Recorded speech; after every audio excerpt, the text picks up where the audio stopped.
നമസ്തേ പ്രിയമുള്ള പ്രേക്ഷകരെ, നാം ഇവിടെ ചർച്ച ചെയ്യുന്നത് കല്യാണവർമാവിൻ്റെ സാരാവലിയിലെ ചതുർത്ഥ ഗ്രഹ യോഗ വിഷയമാകുന്നു. 4 ഗ്രഹങ്ങളുടെ യോഗത്തിനാണ് ചതുർത്ഥ യോഗം എന്ന് നാം പറയുന്നത്. ഇവിടെ ചതുർത്ഥ യോഗത്തിൽ വരുന്ന പ്രധാന ഗ്രഹങ്ങൾ ആദിത്യനും ചൊവ്വയും ബുധനും ശനിയുമാകുന്നു. ഒരു നല്ല യോഗമാകുന്നു ഈ ഒരു യോഗം. വളരെയധികം നല്ല സമീചീനമായ ഒരു യോഗമാണ് ആദിത്യനും ചൊവ്വയും ബുധനും ശനിയും കൂടെ ഉണ്ടാക്കുന്നത്. നിങ്ങളാദ്യം ശ്ലോകം ശ്രദ്ധിക്കുക. യോദ്ധാ പ്രാജ്ഞസ്തീഷ്ണോ നീചാചാര കവിപ്രധാനശ്ച മന്ത്രീജ ഭൂപതിർവാ ബുധാർക്ക കുജസൗരി സംയോഗാജായതേ. ഇനി ഈ ശ്ലോകത്തിൻ്റെ സാരാംശം നമുക്ക് ചർച്ച ചെയ്യാം. ഈ യോഗത്തിൽ ജനിച്ച വ്യക്തി, ചതുർഗ്രഹ യോഗത്തിൽ ജനിച്ച വ്യക്തി ആരൊക്കെ ആയിത്തീരുന്നു? യോദ്ധാവായിത്തീരുന്നു. അദ്ദേഹം ഈസ് എ വാരിയർ. അദ്ദേഹം യുദ്ധമുഖത്ത് തൻ്റെ ശൗര്യം പ്രകടിപ്പിച്ചുകൊണ്ട് മുന്നിൽ തന്നെ നിൽക്കുന്നു, സേനാനിയാകുന്നു. അതാണ് യോദ്ധാവ്. യുദ്ധ്യതേ ഇതി യോദ്ധ, യുദ്ധം ചെയ്യുന്ന ആളാണ്. അദ്ദേഹത്തിന് വളരെയധികം സത്വഗുണമുണ്ട്. കഴിഞ്ഞ ശുക്രൻ്റെ യോഗത്തിൽ സത്വഗുണമില്ലാത്തവനാണ്, വികലാംഗനാണ്. ഇവിടെ അങ്ങനെയല്ല. അദ്ദേഹത്തിൻ്റെ വളരെ സ്റ്റേണായ ശരീരമാണ്. ഉറച്ച മസിലുകളും മാംസപേശികളുള്ള അദ്ദേഹം യോദ്ധാവായി ശോഭിക്കുന്നു. ഇന്ന് യോദ്ധാവ് എന്നാൽ നമുക്ക് റെസ്ലേഴ്സിനെ പറയാം, പിന്നെ ബോക്സേഴ്സിനെയൊക്കെ പറയാം. പട്ടാളത്തിൽ മാത്രം ചേരുന്നവരല്ല. ജിം ബിൽഡേഴ്സിനെ പറയാം, ജിംനാസ്റ്റിക്സ് ട്രെയിനേഴ്സിനെയൊക്കെ നമുക്ക് യോദ്ധാവായിട്ട് നമുക്ക് കണക്ക് കൂട്ടാം. പിന്നീട് ഈ വ്യക്തി പ്രാജ്ഞനാണ്, പണ്ഡിതനാണ്. പ്രകർഷേണ ജ്ഞാനം അസ്യ അസ്തി പ്രാജ്ഞ, നല്ല അറിവുള്ളവനാകുന്നു. പിന്നീട് അദ്ദേഹം തീഷ്ണനാണ്, തീഷ്ണ സ്വഭാവമാണ്. പിന്നീട് അദ്ദേഹത്തിനൊരു വീക്ക്നെസ്, അദ്ദേഹം നീചാചാരനാണ്. അനുചിതമായ കർമ്മങ്ങൾ ആചരിക്കുന്നവരുടെ ആചാരങ്ങളെ അദ്ദേഹം ഫോളോ ചെയ്യുക. പലപ്പോഴും സാത്വികമായ മാന്ത്രിക വിഷയങ്ങളിൽ നിന്ന് മാറി പലപ്പോഴും വളരെ താമസമായ തമോമൂർത്തികൾ ആരാധിച്ച് അതിലൂടെയൊക്കെ ശക്തി ഉണ്ടാക്കുക, അങ്ങനെയുള്ള ആചാരങ്ങളിൽ അദ്ദേഹം വിശ്വസിക്കുന്ന വ്യക്തിയാണെന്നർത്ഥം.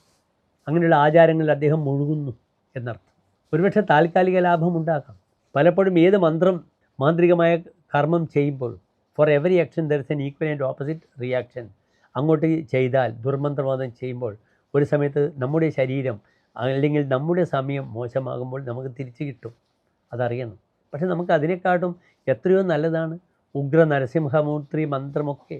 ഓം ലക്ഷ്മി നരസിംഹമൂർത്തിയെ നമഃ. ഏത് ശത്രുവും നമ്മുടെ മുന്നിൽ വരില്ല 18 തവണ ജപിക്കുമ്പോൾ. അപ്രകാരത്തിന് ഓ ഉഗ്രം വീരം മഹാവിഷ്ണും ജ്വലന്തം സർവതോമുഖം നൃസിംഹം ഭീഷണം ഭദ്രം മൃത്യുമൃത്യു നമാമ്യഹം. അതിശക്തമായ മന്ത്രമാണ്. അല്ലെങ്കിൽ ഭദ്രകാളിയുടെ മൂലമന്ത്രം ഓം ഐം ക്ലീം സൗം ഹ്രീം ഭദ്രകാള്യൈ നമഃ. 18 തവണ ജപിച്ചാൽ മതി. ശരീരത്തിൻ്റെ വൈബ്രേഷൻ അതിൻ്റെ പൂർണ്ണതയിലെത്തും, ഒരു സംശയവുമില്ല. പിന്നീട് ഈ മനുഷ്യൻ കവിഹി ഭവതി, ഇദ്ദേഹം കവിയാകുന്നു. ഇദ്ദേഹത്തിന് വളരെയധികം ഭാവനാശക്തിയുണ്ട്, ധൈഷണികത പുലർത്തുന്ന വ്യക്തിയാണ്. അതിനാൽ കവിത്വഗുണം വളരെ സമ്പന്നമുണ്ട്, പ്രധാനിയായി മാറുന്നു. ഇങ്ങനെ തന്നെ കവിത്വഗുണത്തിലൂടെ, മേൽപ്പറഞ്ഞ സത്വഗുണത്തിലൂടെ പ്രധാനപ്പെട്ട പദവികളിൽ അദ്ദേഹം എത്തിച്ചേരും. അതാണ് പ്രധാന എന്ന വാക്യം. സമൂഹത്തിൽ പ്രധാനിയായി മാറുന്നു. പിന്നീട് അദ്ദേഹം മന്ത്രിയാകുന്നു, ഉപദേശിയാകുന്നു. മന്ത്രേതേ ഇതി മന്ത്രി, മറ്റുള്ളവർക്ക് ഉപദേശിച്ചു കൊടുക്കുന്നു. A consultant, he can perform, he can make wonders, he can perform well. പിന്നീട് അദ്ദേഹം ആരാണ്? ഭൂപതി ഭവതി, ഭുവം പാതി ഇതി ഭൂപതി. അദ്ദേഹം ഭരിക്കുന്നു, രാജ്യത്തെ ഭരിക്കുന്നു, മന്ത്രിയാകുന്നു, അല്ലെങ്കിൽ ആ രീതിയിലുള്ള പദവിയിലെത്തുന്നു. കലക്ടറാകാം, രാജാവോ രാജതുല്യനോ ആകാം. വളരെ സമീചീനമായ നല്ലൊരു യോഗമാണ് പ്രിയമുള്ള പ്രേക്ഷകരെ. നിങ്ങളിത് മനസ്സിലാക്കണം. ഈ 4 യോഗം, 2 ശുഭഗ്രഹങ്ങളും 2 പാപഗ്രഹങ്ങളും. അവിടെ സത്വബലത്തിന് പ്രധാനമുള്ള ഗ്രഹങ്ങൾ ആരൊക്കെയാണ്? സൂര്യനും ചൊവ്വയും. ബൗദ്ധികമായ തലത്തിൽ ബുധൻ.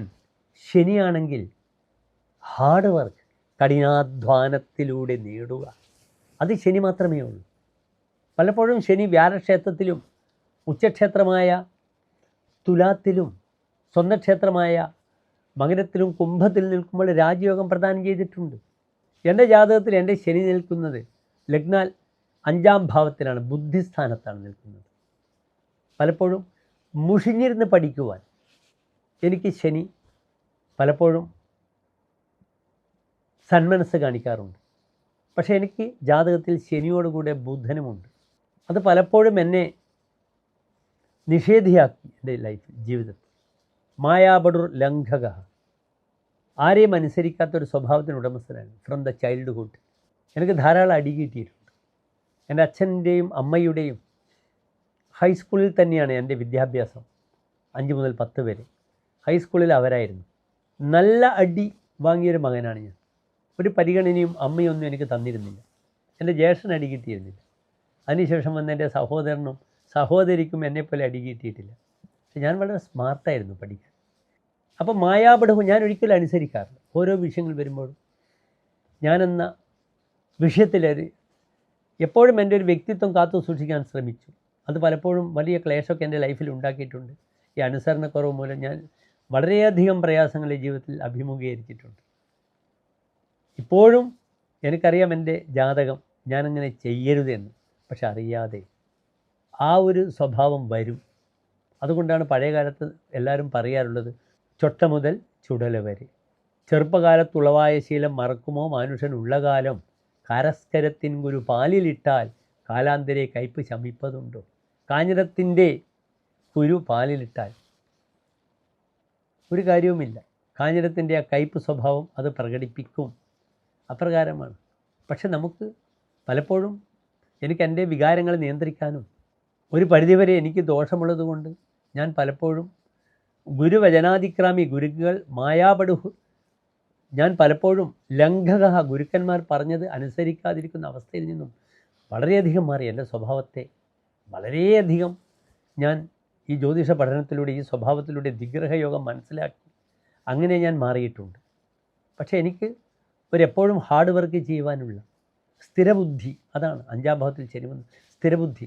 പലപ്പോഴും പല കാര്യങ്ങളും മനസ്സിലാക്കുവാനൊക്കെ അങ്ങേറ്റം ബുദ്ധിശാലിയേക്കാളും ഞാൻ പിറകിലായിരിക്കാം. ആമയും മുയലും തമ്മിലുള്ള മത്സരത്തിൽ ഞാൻ ആമയാണ്. ഞാൻ സാവധാനം പോയി വിജയപഥത്തിലേക്ക് ഞാൻ കയറും. ആ നിശ്ചയദാർഢ്യം എനിക്ക് ശനി തരുന്നുണ്ട്. ശനി മകരൻ രാശിയിലാണ്, സ്വന്തം ക്ഷേത്രത്തിലാണ്. പ്രിയമുള്ള പ്രേക്ഷകർ, നാം ഷെയർ ചെയ്യുന്ന ജീവിതത്തിലെ അനുഭവങ്ങളാണ്. ജ്യോതിഷത്തിലെ അനുഭവങ്ങൾ ഷെയർ ചെയ്യുമ്പോൾ മാത്രമേ നിങ്ങൾക്കത് മനസ്സിലാവുകയുള്ളൂ. നമസ്തേ.